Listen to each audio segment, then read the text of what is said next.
결핵하면 대부분이 폐를 떠올린다. 기침객단 발열 같은 호흡기 증상이 대표적이라는 인식이 일반적이기 때문이다.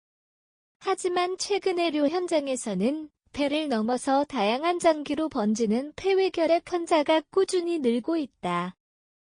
그만큼 진단이 어렵고 대응도 늦어질 수 있어 결핵에 대한 기존의 인식 자체를 재정립할 필요성이 제기되고 있다. 몸속 곳곳에서 발병하는 폐외결핵은 이름 그대로 결핵균이 폐가 아닌 신체 다른 부위에 감염된 상태를 말한다.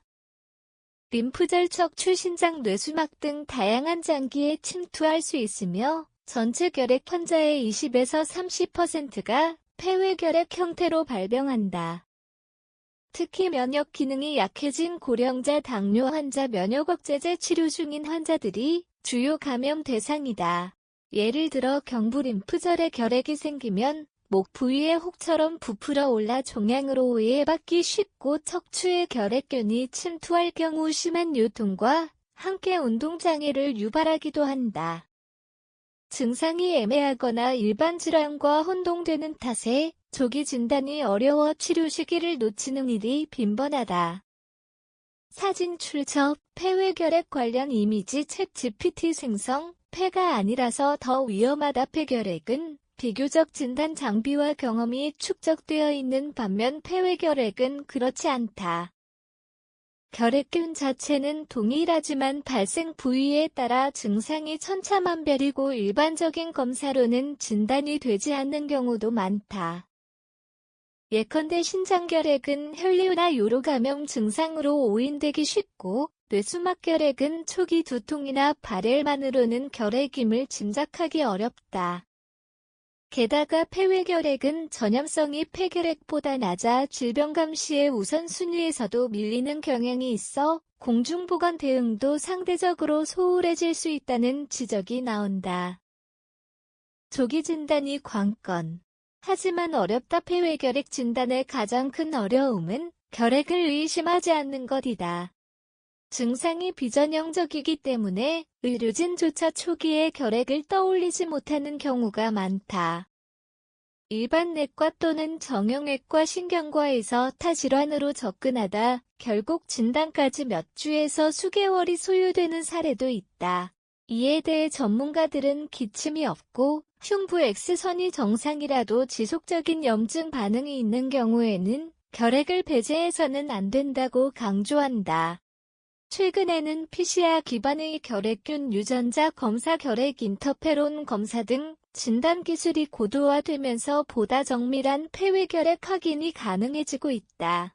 치료는 가능하지만 더 오래 걸린다. 폐외결핵 역시 표준결핵 치료제인 항결핵제를 사용하며 대체로 6개월에서 1년간 복용이 필요하다.